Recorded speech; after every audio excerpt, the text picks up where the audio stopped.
listening to Cowboy Logic with Jason Forby, a message of grace and hope.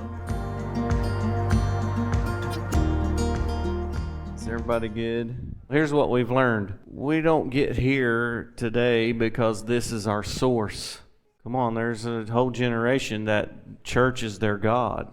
And if something's messed up at church, it's the end of the world. I mean, no, we've learned this is not our source. If this don't go good, guess what? Our lives don't change at all. So it's like there's no pressure, there's no agenda. It's an inside job. You know, religion kind of taught us that God is way out there somewhere, and if we get all the hoops jumped through and all the right formulas, then He might come from out there somewhere and intervene and come and bring us help. But we've learned different, that God is not just out there somewhere, that He's inside of you. He doesn't need to come from outside somewhere else to come and intervene. He's always present. Part of the reason that this church service this morning is not our source. Spirit of God lives in you. You know, we don't go to church. You are the church. Paul said, do you not know you're the house that God lives in? This is not the house of God. Take your hat off. You're the house that God lives in, right? So we're the walking church everywhere we go. And so it takes all the pressure off of this gathering together. We can just be family and be excited about all God's showing us and all that. And so anyway, I'm saying He's always in us. He's always with us. We're always together. And so it's just a different way of thinking. And so if we do need change in somehow, how is change going to happen, right? We all want change. We all know people that need change, need intervention some way, experience heaven in some way, and be healed in some way, or all this kind of a thing, right? And so we've just been talking about lately that it's not an outside job, it's an inside job. Jesus said, the kingdom of God is not out here somewhere where you can see. No, it's inside you.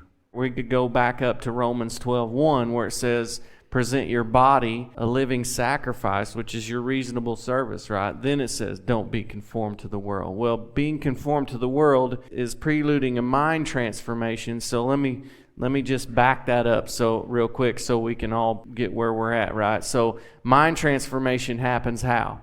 We all grew up in the world. We all were trained up in this thing before we knew better. So present your body a living sacrifice. We grew up in this thing where you have 5 physical senses. You walk around in this body. Your body has been the way that your mind gathered information, right? Oh, it's cold out, or man, that smells, or man, that looks bad, or what did you say?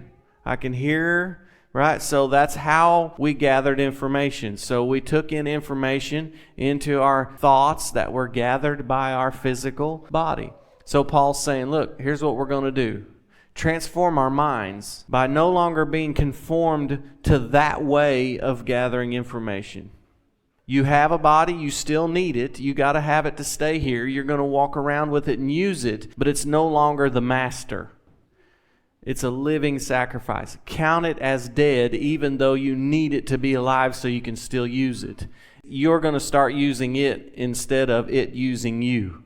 Got it? So that's what the mind transformation is. We talked about the body wanting to be the mind. The body wants to be the mind. Do you know that, like medically or scientifically, they will even say that your gut is your second brain? Partly we have so much mental health.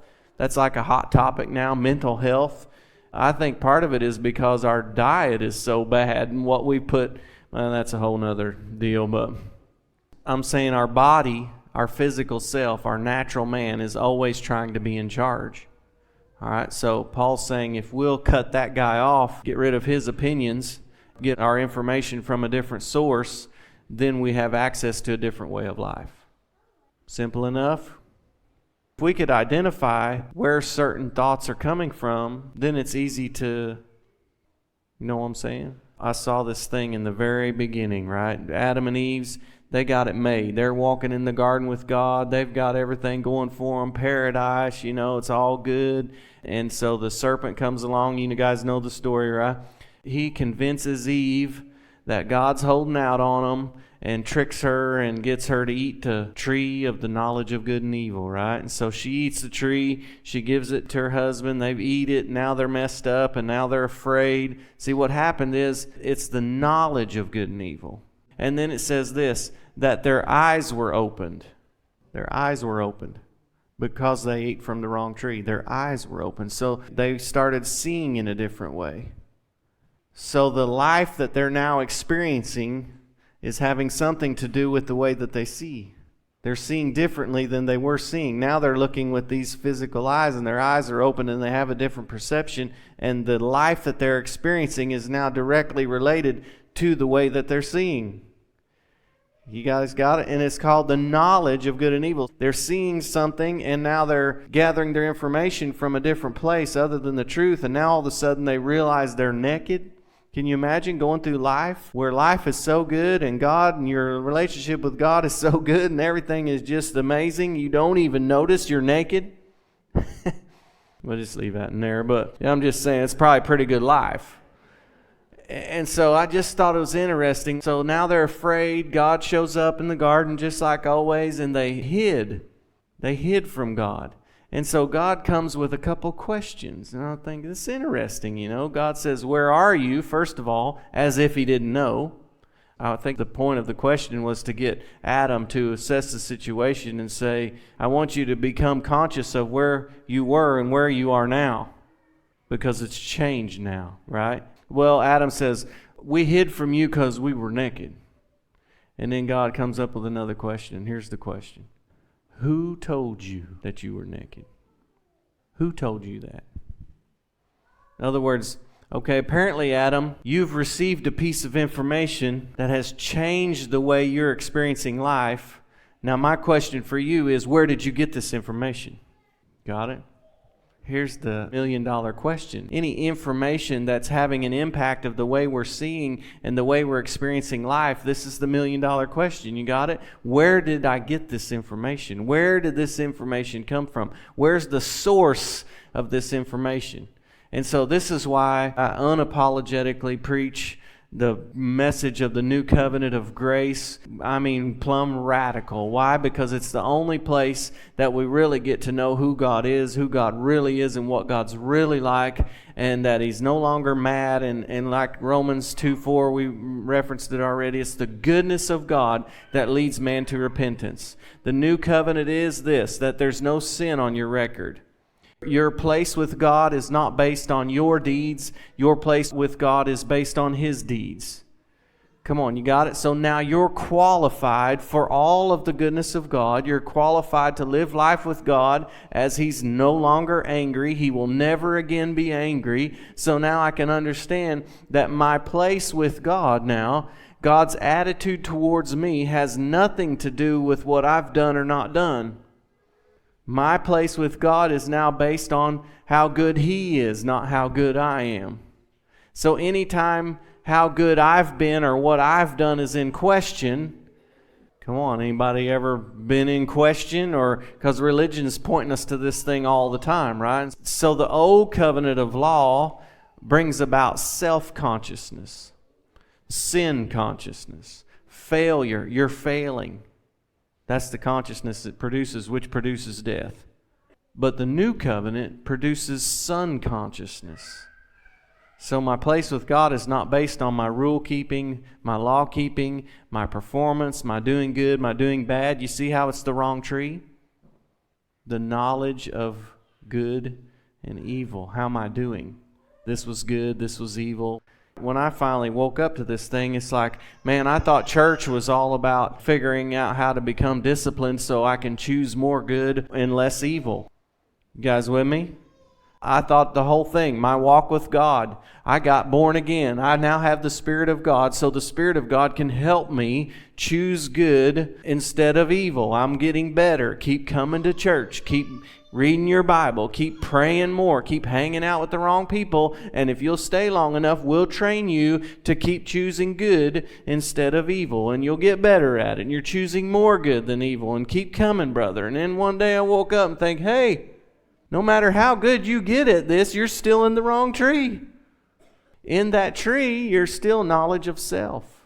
And so it's like this whole thing is like, okay, new covenant of grace is I can know God, and God's happy, and God's never going to be mad, and it completely changes everything. And so now it becomes clear, the more we understand grace and the more we understand who God really is and how good God really is, and that love is completely unconditional and what love is, the more that becomes clear, the greater the divide between what's God and what's not God. So the greater the divide, the clearer it becomes of who told me whatever information is in question. You got it? Who told you that? Well, you're sick. Anybody ever had the thoughts of, right? Of course. So these thoughts, there's always thoughts, there's always thoughts, there's all these thoughts. Well, who told you this? Well, I'm not any good. Well, who told you this? Who told you this? This is the question of the ages, really, every piece of information we have. Paul said, bring every thought captive. And my thought of that is, man, that sounds exhausting.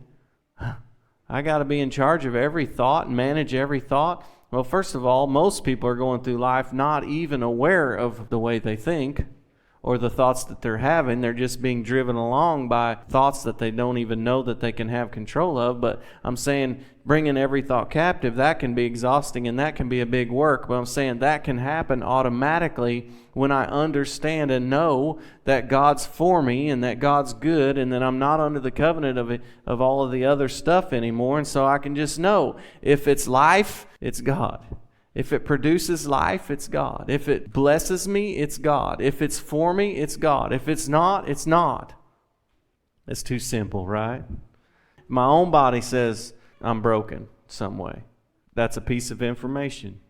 Now, normally in a normal world that everybody's living in, we say, well, my body says this, so that's the way it is, and we got to deal with that and all that. But what about a crazy way of living that would say, you know what? Wait a minute. My body doesn't get to be in charge. My body doesn't get to decide. I tell my body what to do. My body doesn't tell me what to do. I'm no longer getting my truth from what my body says. I'm not gathering my information from there. I'm gathering my information from the truth. So my body might say I'm sick, but God says I'm already healed. So now we're in this thing, right? So which one do I listen to? Which one do I keep listening to? Which one do I keep listening to? Doesn't mean necessarily everything changes immediately, but I'm saying let's at least wake up to the fact that we're receiving information. We're processing information. We're thinking about information all the time. Everything is throwing information at us. Man, we live in the information age, don't we? You can find out about everything. Everybody got Facebook, and I don't know about you guys, but I got more friends than I got friends I didn't even know they were my friends. I feel like I kind of got to accept everybody, because I feel like people that know me that I don't really know or whatever. And so I got all these people. If I got 5,000 friends, guess what? There's 6,000 opinions on there. Everybody's got an idea for some reason, need to voice their opinions on every given subject there is. And everybody has their opinion and they're putting it on there as if it's the law. And I'm like, wait a minute. Where'd you get your information? Wait a minute. Where'd you get your information? Where'd your information come from? Where'd your information come from? And then before long, I realized, you know what? All 6,000 of us don't have a clue where our information came from, and we're all arguing about it, and none of it's probably right. Come on. We're always gathering information, and we're not realizing of where the source of our information comes from, and we're basing our lives off of all of this stuff. Let's let the truth of who God is and who God says we are and that He's really good be the voice, be the loudest voice in the room to say every piece of information that I receive, everything that I'm thinking about, is it lined up with who God says I am, or is it coming from another source? The lie says, well, God's holding out on you. Did God say you could eat from every tree? Well, He doesn't want you eating from this tree because He knows this tree make you wise. This tree here, you should try this tree. God don't want you to eat from it because then you'll be like God.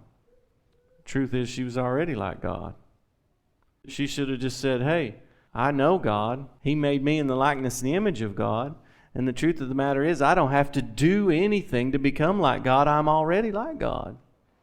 You're trying to trick me into thinking that it's up to me to do something to be something. That's the lie. I don't have to do something to be something. I be something because he said so. Is everybody good?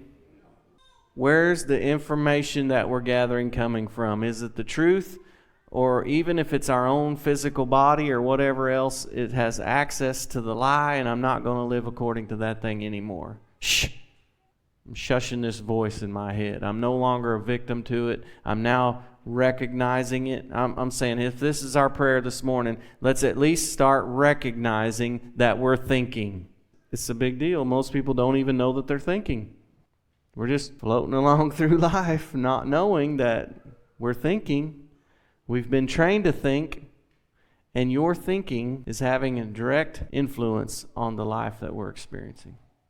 One of the biggest truths of the gospel is our mind can be transformed, and we now no longer have to be a victim to our thinking. We can be in charge of our thinking and change everything with the way that we think. I've told it over and over. One of my favorite, simplest examples, Rachel's a teacher, and she has kids. She has access to kids, her whole room full of kids, and she keeps them for a whole season, whole school year, and so she gets to know these kids and how they operate, and you know what kind of home they came from. One kid, this kid, Leroy, his dad is a bum, and he's told him he's a no-good dummy his whole life. From the day he hit the ground, he's been called a no-good dummy, and he's grown up believing and hearing that he's a no-good dummy, and he gets F's on all of his papers. But the truth of the matter is, if they test his IQ's off the charts. Now, God created him with a high IQ. But he wasn't living according to that. He was living according to, he had been told his whole life he was a dummy. And he happens to show up in Rachel's class, and Rachel would say, that's not true. Your life is being influenced by you believing that lie, because whether it's true or not is irrelevant. What you believe is the kingpin. So what if we silence the lie that said you're not good enough, that said you're a dummy, that said you're sick, that said you're broke, that said you're a failure, all that stuff. Our life has been produced because we've listened to all that stuff. What if we said, hey, let's get to Rachel's class, and Rachel said, hey, none of that's true. Let's test your IQ. Your IQ's actually off the charts, and if you'll start believing that, your grades get better. Is that too simple? All right, hey, let's just start believing God. God says I'm awesome. God says I'm enough. It's the will of God for me to be successful. It's the will of God for me to be blessed. It's the will of God for me to be healthy. It's not the will of God for me to get old and crusty and die of sickness. Who told you that? I heard this. Why, you get 40, you got to start wearing glasses and things don't work the same. Yeah, I was right. Oh, yeah, they said that and I didn't believe it. But boy, they were right about that, right? Who told you that? We believed it. Therefore, our experience has been that because we believed that. Well, if we say, no, I'm not having that. I'm not living like that. Who told you that? No, that's a lie. Even if our experience has been that, it's still a lie. And it's still up to me. I can believe that or I can not believe that. Come on, you get old and you get this or you get this age, this happens. Who told you that? We don't have to live according to that. My point is, I'm saying there's this way we think, or a mindset of what we think it's supposed to be like. And because we've thought that way, that's what our experience has been. When if we actually changed our mindset to what mindset would actually be in heaven, come on, are you going to get old in heaven? What if we changed our expectations to line up with the will of God instead of our experiences been? We've said we don't have to get old and decrepit and sick and weak and all this stuff. We're not doing that. No, let's set a different standard. You want to? Let your will be done on earth as it is in heaven. Do you get old and crusty in heaven? Why do we think that's what it's supposed to be here? Come on, I'm stretching you. We're going to be wearing glasses in heaven? Now, don't be condemned. I'm just saying we've bought into all that. That's why our experience is that. But we can start to change that. Let's at least say it's not supposed to be, and we're going to figure out a way to change this thing and shift the mindset of a whole society and a whole culture. We're going to get out of Egypt, get Egypt out of us, and experience a way of life that's the will of God for us. Please follow and share this message. And for more information, visit srcowboychurch.com.